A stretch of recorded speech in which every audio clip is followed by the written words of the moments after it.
evening, everyone. I'm your host, comedian, magician, Danny Whitson. But it's all tricks aside, because tonight we're turning the paranormal into the normal. Join me as we explore the gray areas of reality.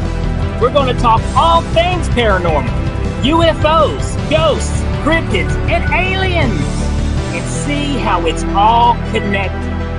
This podcast is brought to you by the Experiencer Support Association, and we are live. So if you're an experiencer yourself, or you're just plain nosy, be sure to send me your question and subscribe to the podcast. Now, get ready, because it's going to get deep. No, really, we're going to go way out there, because this is Beyond the Tinfoil Hat.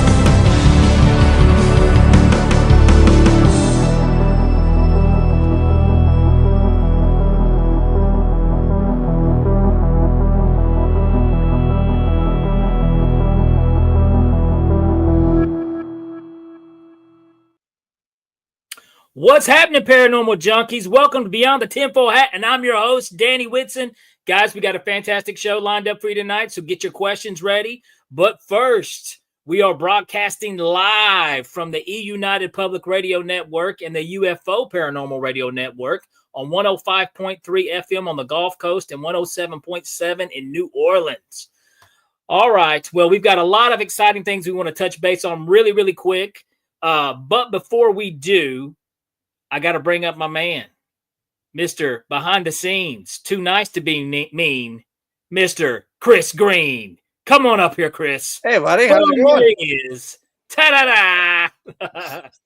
My man. You in the dark. What are you doing? Did you not pay your light bill again? What's going on?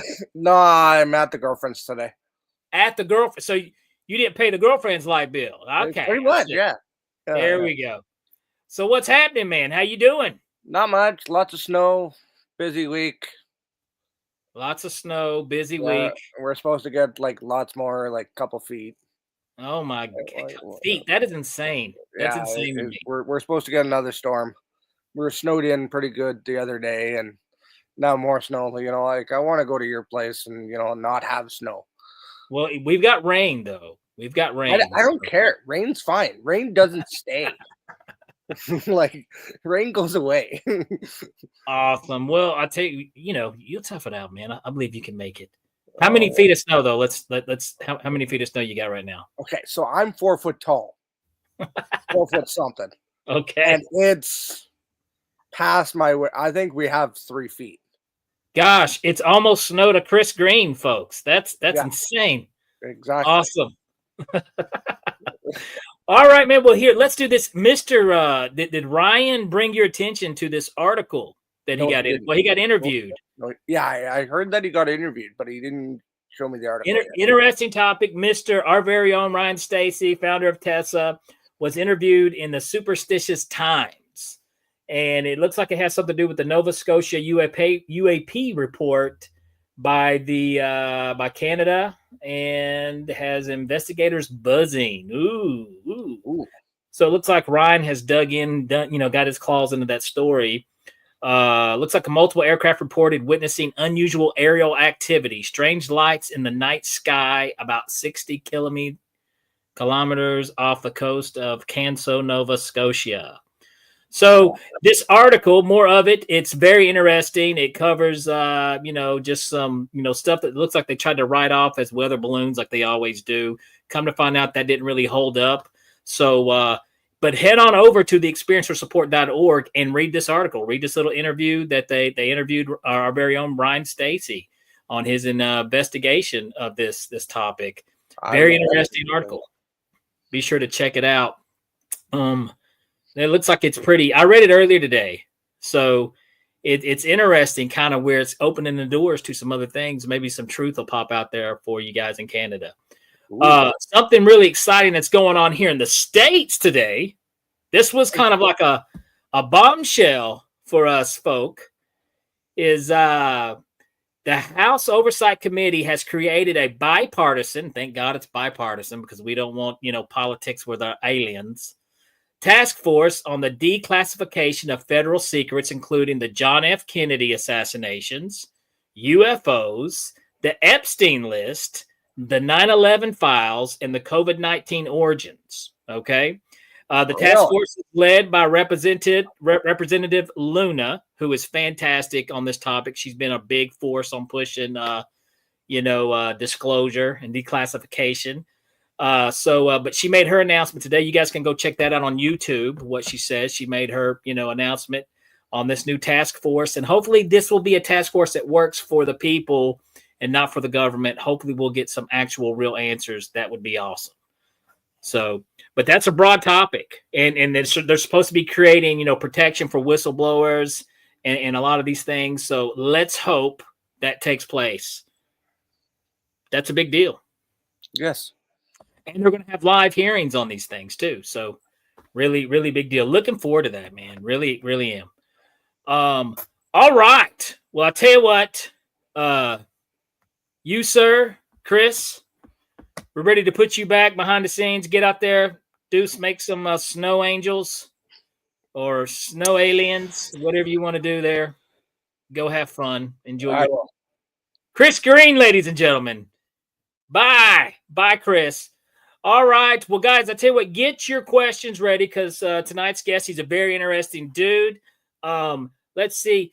Bjorn is a sound healer and founder of Blue Dragon Healing. His journey has been deeply shaped by ancient shamanic traditions and personal experiences with plant medicines, which helped him reconnect with his true self.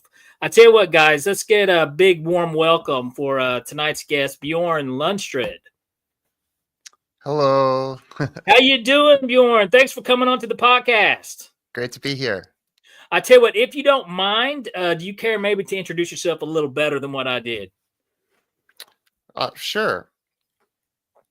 So I came from, at least professionally, a corporate background. I was in sales for a number of years. And then as I was just going through personal development cycles, I had a big spiritual awakening and I had to redirect my path, and that led me down a lot of exploration and traveling and living in different places and trying to understand myself through other people and widen my perspective on the ego and how people live and why they live the way they do. And ultimately it actually led me to starting to go deeper with plant medicine and working in the spiritual realm and embodying that as part of myself and becoming more whole as a result of doing that.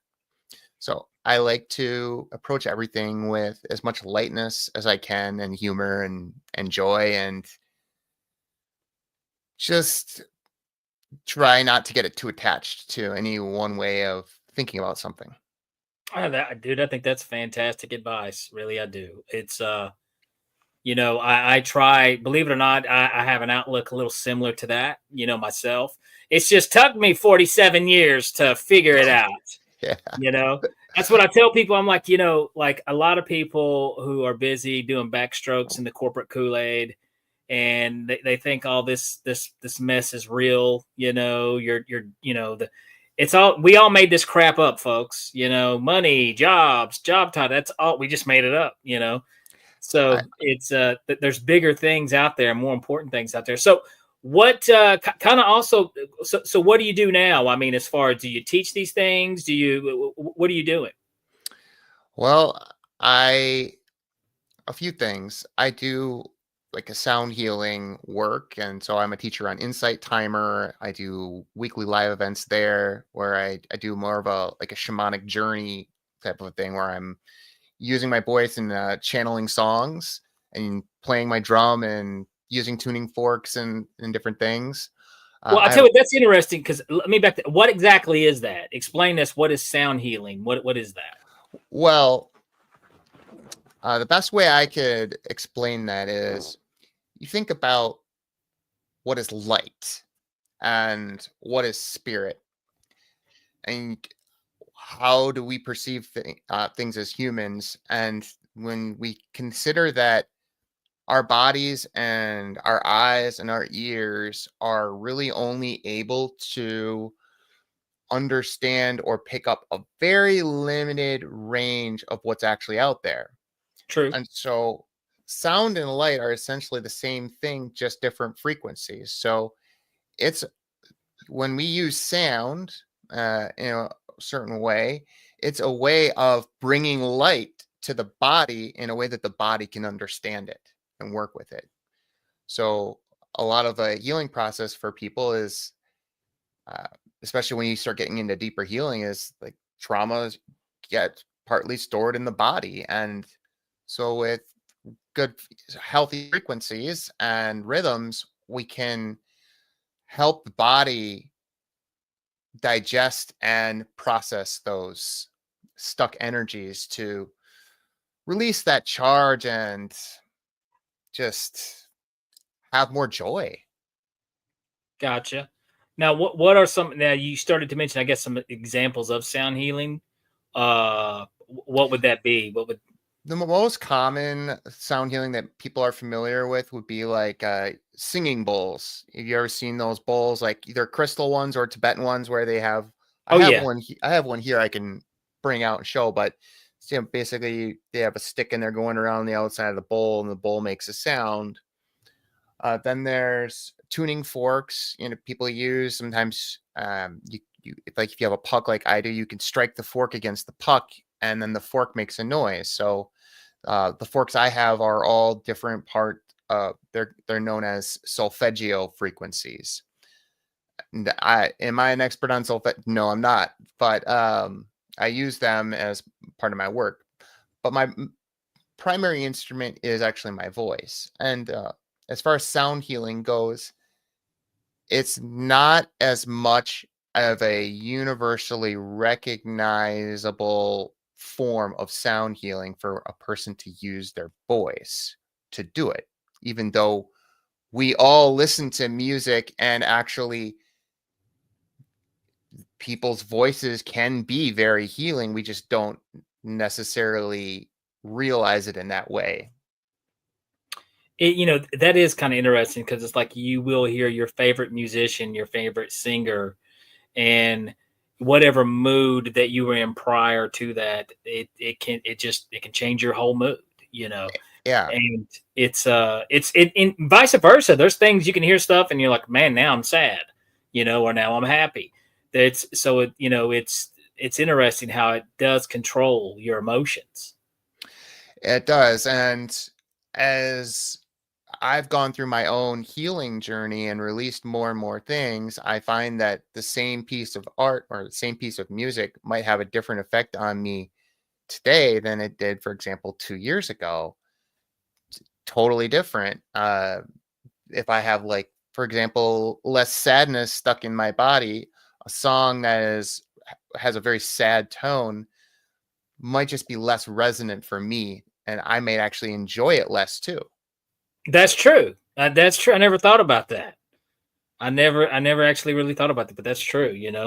I guess it's like a love song, or like one of those one of those bummer dump love songs where she's broke up and left you, but you're like, wait a minute, I'm happily married, my life's great. This song sucks. But then there's the really advanced stuff, like when I sat in ayahuasca ceremony with this maestro from the Shipibo tradition, and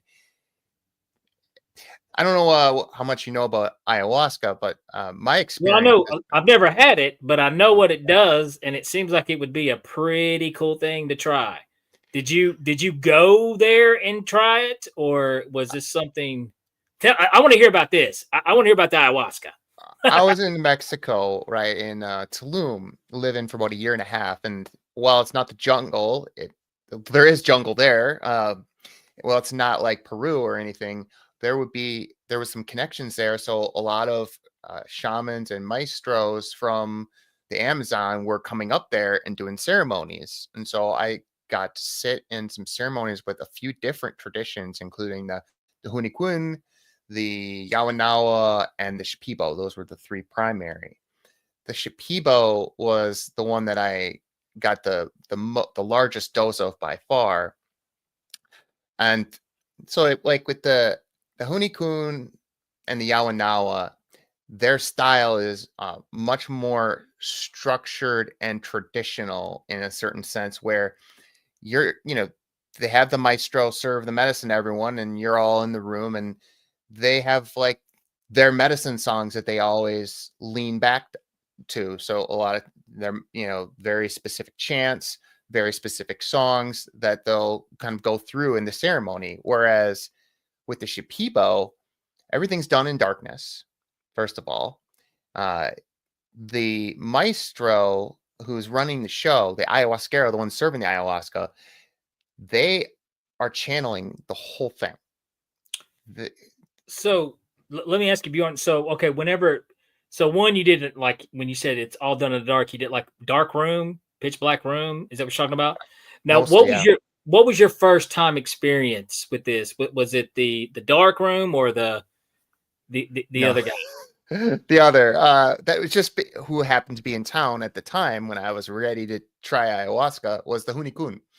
Okay. And so I sat So there what for a do you do? while. You just show up? You just show up to towns like, hey, I want to try some ayahuasca. No. It's not like here in the States, I they have showed up to dispensary town. stores. What do we got?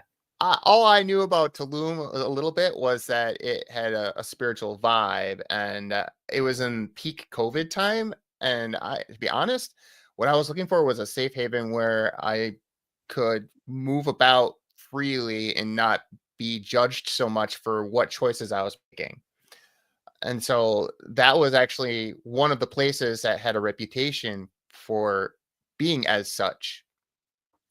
It was known for being kind of a haven for people who just wanted to, have a little bit more freedom of movement in the time. And so I went down there and I kind of backed into everything. My friend, he had an accident. He hurt his toe one day, and his toe was like super black and blue, and the whole toenail was black. It was going to fall off. And I saw it.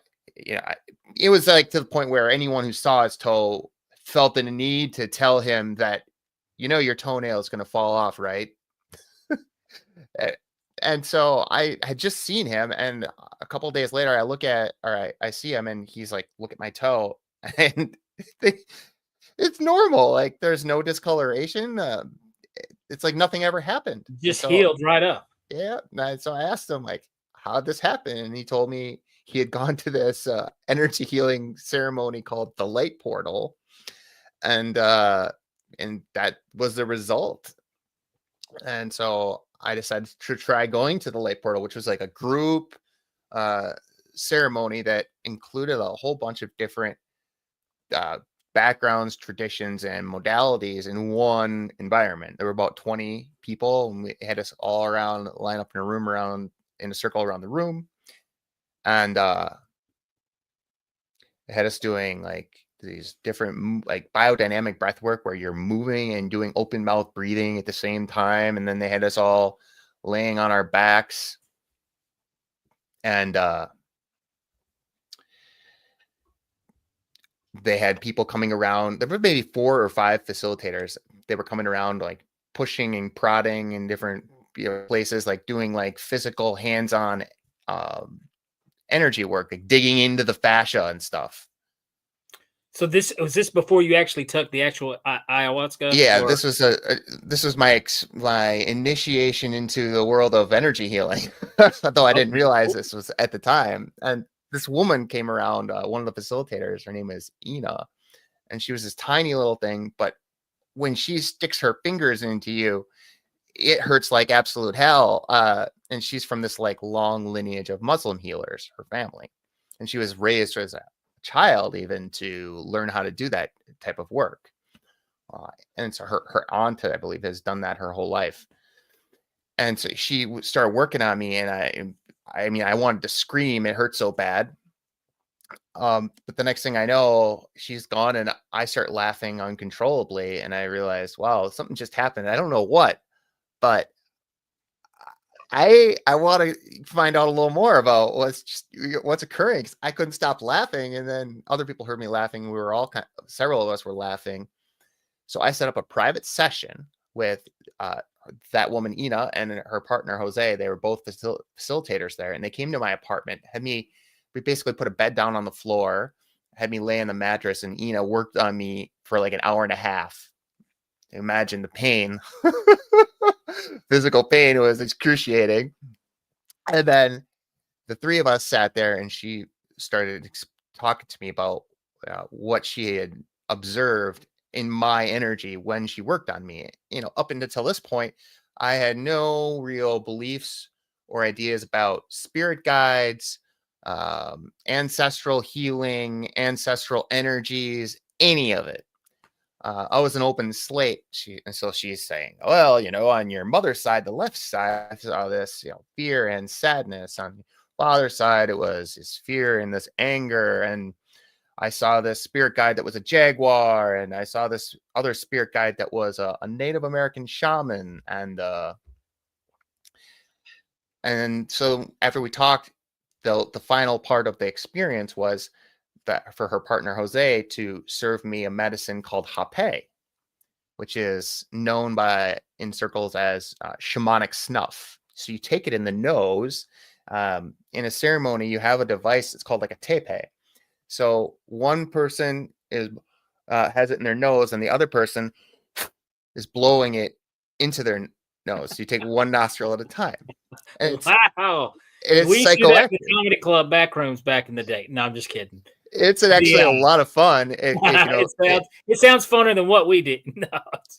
Well, it is a lot of fun once you get used to it a little bit. But in my case, they served it to me, and then Jose, the guy who served it, he stood up, went behind me, and started shaking his maracas in my ears. And so this would be the point normally where my mind would start to try and process what was happening, explain to me like, this is happening because of this is happening because of that. But the combination of the hape working on me and the sounds in my ears, I couldn't think. And then Jose starts making these chanting sounds, and I find myself making sounds and chanting, and I can't stop. And not only can I not stop, but I start feeling this energy rising up within myself. It was like a contradiction in a way, where there was this very, very powerful force pushing its way through. At the same time, I could feel that what it was pushing through was just really heavy, horrible energy that I did not want to feel, like some kind of trauma. I don't know exactly what, but it came. I eventually finished chanting, and then I just purged, threw up for a long time, and I was laying on the floor for hours after that. The interesting thing, though, was the next morning when I woke up,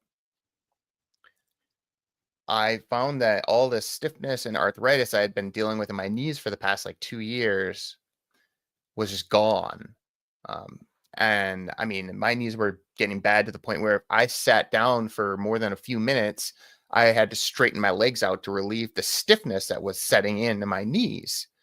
And this would happen anytime I sat down, and all that just vanished. So I said, well, okay, I need to explore this more. And that's when I got into bufo, ayahuasca, LSD, and some other things, but mainly those. So what you took, what you had that night, that wasn't ayahuasca, that was you said shaman snuff is what you... Hape, yeah. Hape, okay. And is it type of like a psychedelic type of, or was it just more of an energy burst? It is its own type of thing, but I would say it feels very psychoactive. Like people have very powerful experiences with it. Sometimes it depends on the person. It totally, because we're all designed differently. Some people have visions. Some people, have very physical experiences. It just depends. So, okay. So you were down there, you woke up the next day, you're like, I'm not hurting anymore. You're probably thinking, but that was the Kickstarter for you to learn more about what you experienced there. And now, what did you go back home and look up, hop on the internet? What do you do after something like that, experience like that? And I mean, who just winds up in that situation too, by the way? That was pretty pretty neat. That's a good question. I guess it was a situation that I contrived for myself without realizing that I was contriving it, because I needed to get this, I needed to move that energy for my own health, really. So the guy with the toe, was he there, or did you ever see him again? Yeah, he's a long-term friend. I've known him for 20 years or something like that. And big part of the reason I went down there was like he was already down there, and so it's like I knew someone down there already, and it made it easier to integrate into the world down there, knowing someone who already has friends there. So it was inviting. So he did the snuff. Did he do the ayahuasca? Had he gone any further? No. Okay. So he did the one thing, and he's like, "Hey, man, my toe's better," and so but then you took it to the next level. Yeah. Yeah. Well, definitely, this is an interesting topic, because I mean, I do know these things, and it's something that I've always, been intrigued about, because I've heard so many stories and the experiences that you can have on ayahuasca, and it's a lot of people have went there and done it and have been fixed of problems that they have. I mean, addictions and a lot of things, Yeah. So I do think there really is something to it. I would like to, Bjorn, talk about your experience on that. So, when you did your first experience and what it was like and what you saw and how it helped you. This is this is kind of a big jump from where you were talking about earlier. You were in corporate sales. That was your gig. And now this is kind of like, this is your life, correct? This is. Mm-hmm. So, and it's all because one day you decided you want to go down there and check this out. It was, it was because I responded to an invitation. Gotcha. So I mean, you may have had a little fear, right?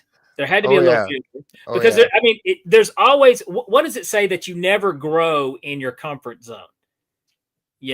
So you have to step out of your comfort zone in order to grow. And that's where a lot of people have so many problems of doing. And that's why a lot of people never do anything, folks. You don't ever step out of that comfort zone to do it. We got an interesting one here in the chat. But I'll tell you what, we're getting ready. We're going to have to go to commercial break, but we're going to get to some of these things over in the chat. Yes, Lisa, thank you for popping up. Angela, thank you for checking in. Yes, Ryan is awesome. And if you guys got any questions, get them ready for Bjorn right after these messages. I'm sure he would be glad to answer some of your questions. I know I still got a few. I want to hear more about this ayahuasca experience. And then maybe we could talk about, I don't know, maybe some spirit guides, some spirits you may have encountered doing your experiences as well. and kind of like what you're doing more of now, and maybe some things that some personal experience that have helped people through this. But definitely, guys, here in the chat, thank you for popping in. Hang out. We'll be right back after these sponsored messages. Are you an experiencer of unknown phenomena? Do you consider yourself a paranormal journalist? Do you investigate strange sightings in the sky? Or do you study the expansion of the human mind? You are not alone.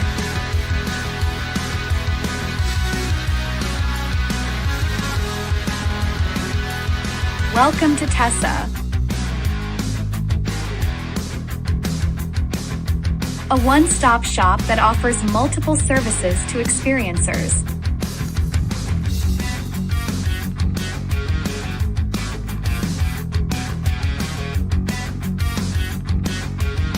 Place where we can work together. Place for us to learn. Place for us to grow. A place for us to change the world. Join us today.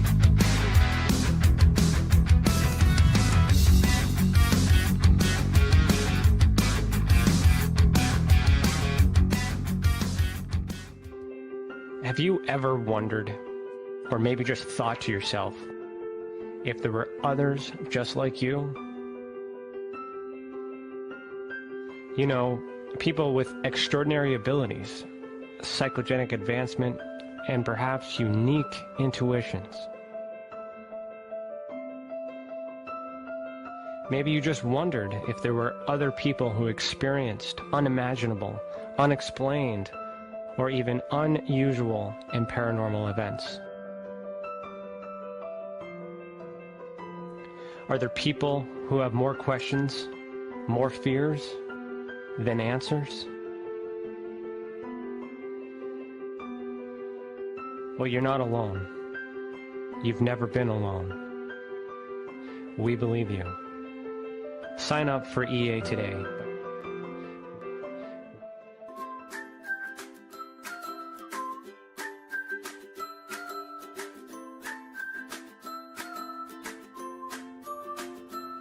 It's not the strongest species, nor the most intelligent that survive, but the ones that are most adaptive to change.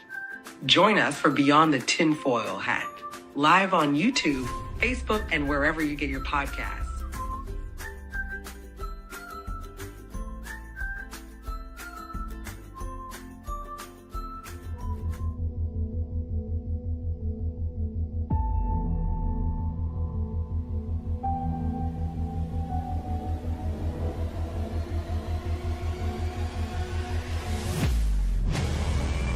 Don't miss live interviews on Beyond the Tinfoil Hat, the latest declassified Canadian UFO documents, or an inside look at groundbreaking investigations. Subscribe on YouTube today for free. If you want to really find out about Ryan, ask him about all his work and UFOs in Ontario. Ryan is one of Canada's leading new UFO investigators. He conducts and oversees UFO investigations on a constant basis. He's compiled a tremendous amount of data regarding UFOs in Canada. I have used his research extensively. He's much more than a one-dimensional character. He's an authority on UFOs and investigating them, Meg. Wow! Really goes over how UFO investigations are done and what are some of the mistakes that people make when they submit evidence. For starters, don't edit your videos or photos before you send them. He would come out with an annual report on not only the number of sightings, but how many were unexplained, unknown, or just, nothing could be said. What caused it? If you want to hear more follow-up conversation between Ryan and myself, you can go to richardolanmembers.com, where we have a candid conversation on ufology, the paranormal, and more. And remember, while we learn and grow and search for the truth, let's be good to each other.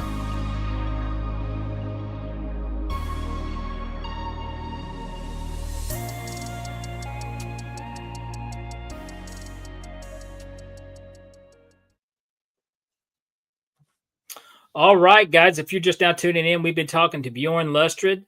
I guess energy healer is what you go by, Bjorn? Sure. Founder of Blue Dragon Healing, which I do want to talk some more about that. But first, let's hear about this, the cool experience here, the ayahuasca experience. So was this in the dark room? Was this your second trip down there? You got back, you're like, I got to go back. I got to do this again. Tell us about that one.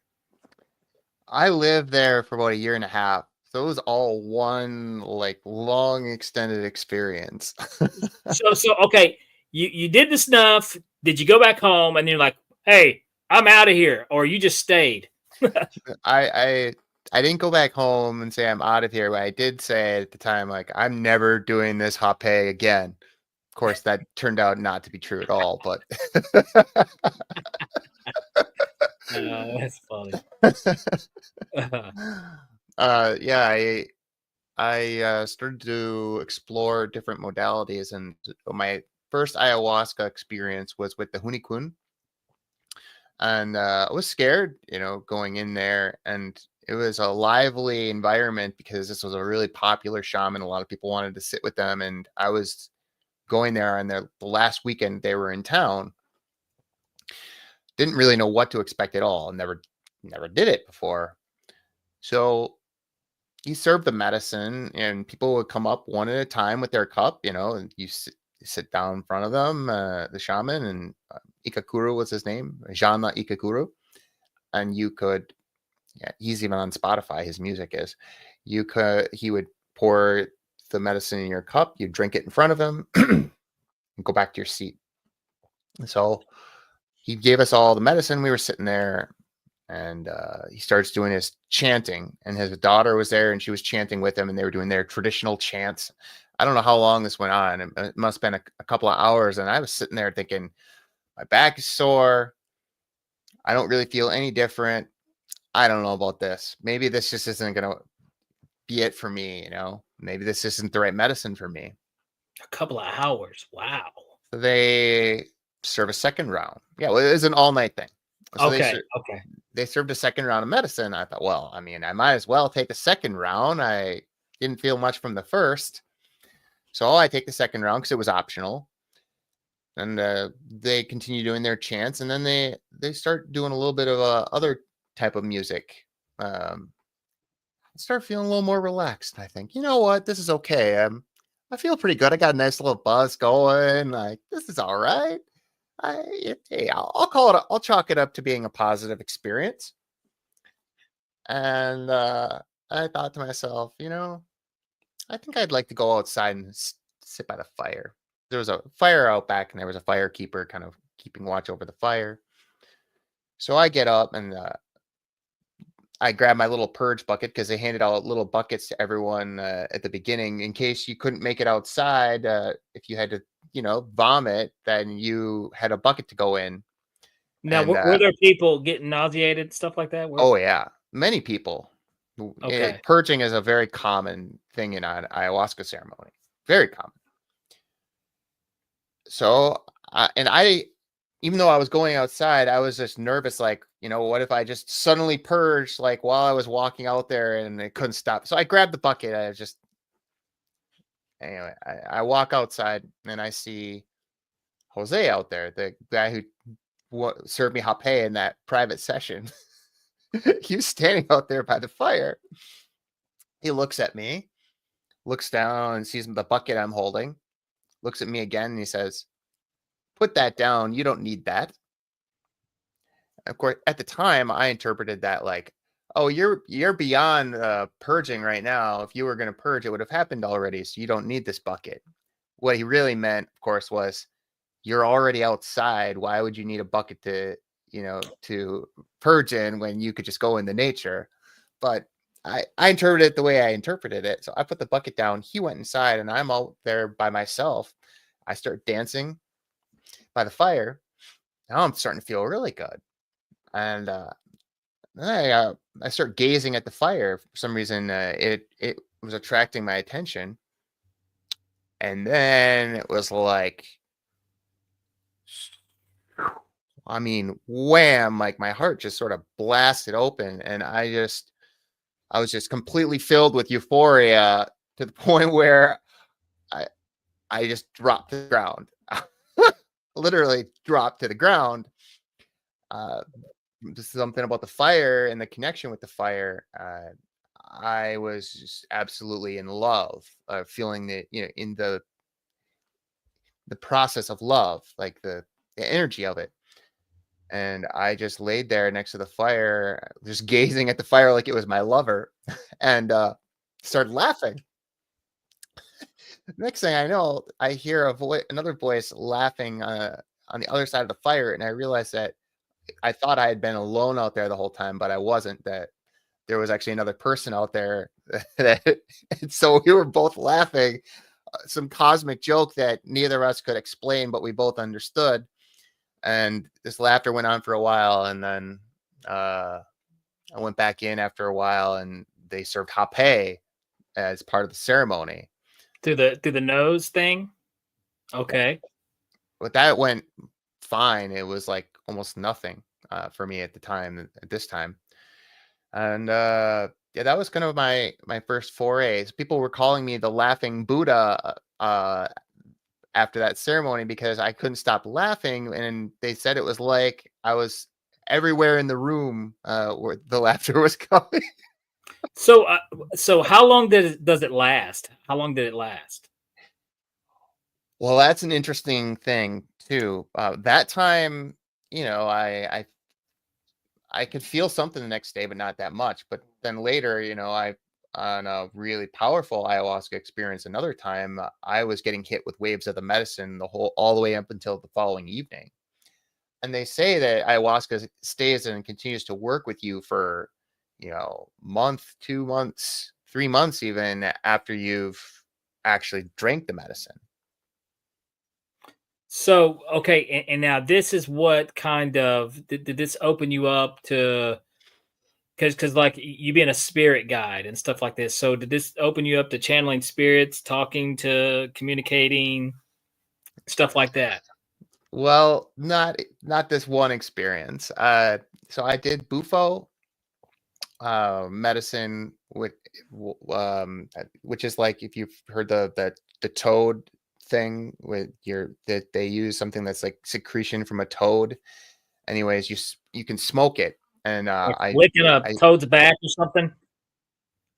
I don't even know exactly how it's processed or what kind of toad it is, but it's a very powerful medicine, and it excretes this thing known as 5-MeO-DMT.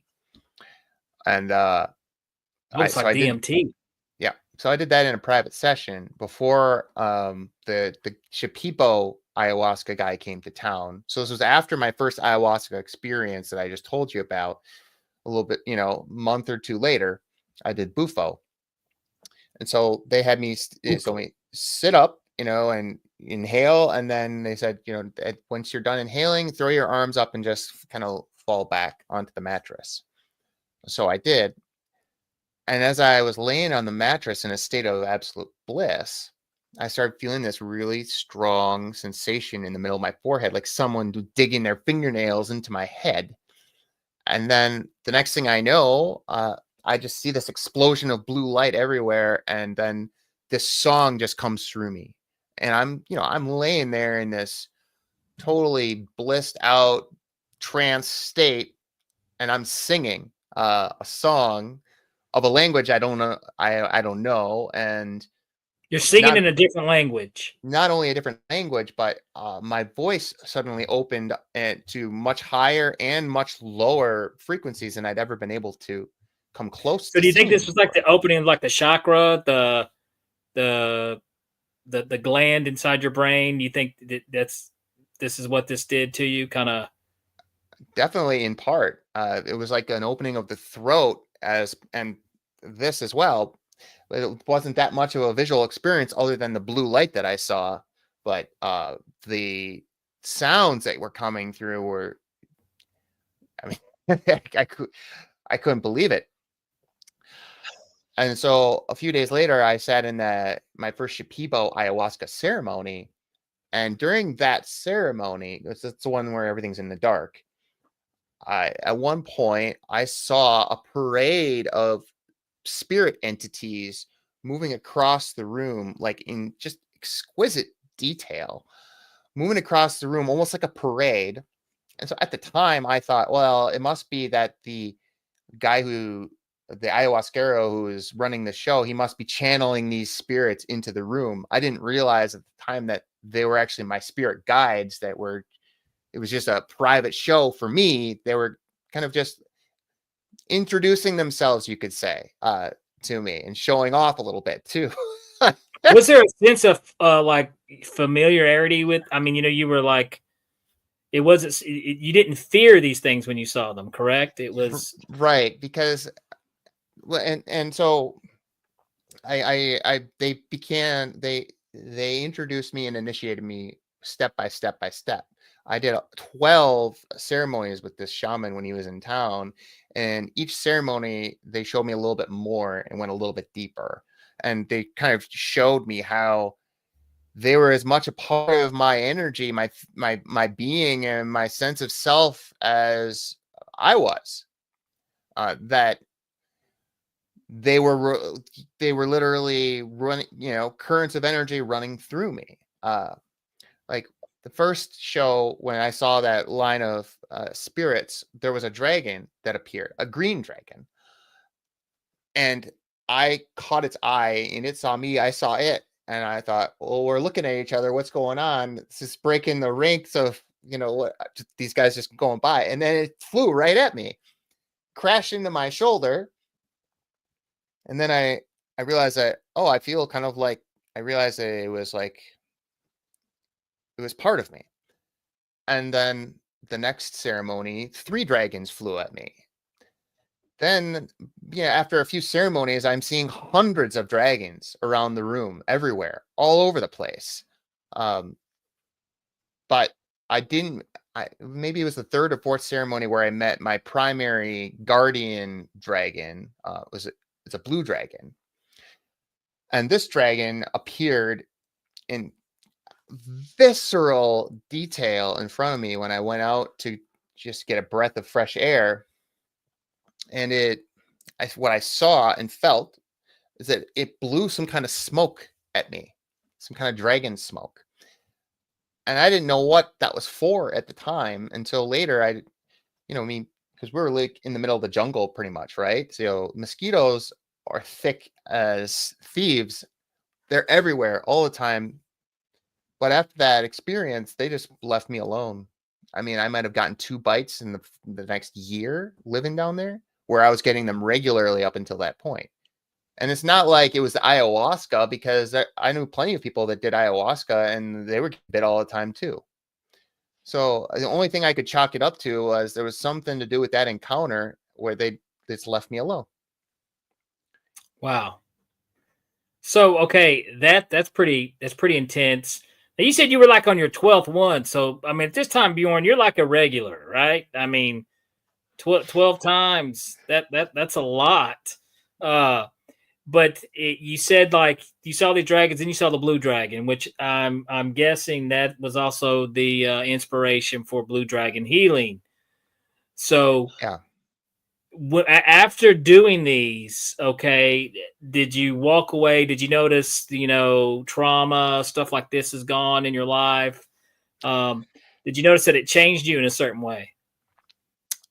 Yeah, it was a gradual it was a gradual process with rare moments of like extreme peak experiences every so often, sometimes without medicine.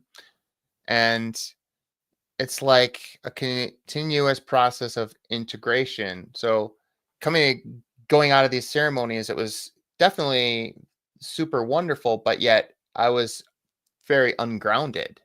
And so I had to go through an integrative process when I came back to the States to really start to understand and learn how to work with these frequencies and guides at a more physical level that, I can connect with other people with.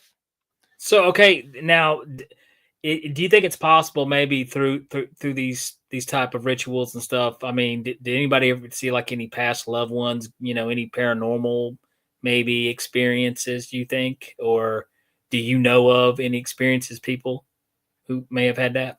You mean like in ayahuasca ceremonies? Yeah, or maybe ayahuasca or the snuff. Happens all the time. Myself even, there have been times where I've woken up. I remember once I wasn't on medicine at the time, but I was still living down there. And I woke up one morning.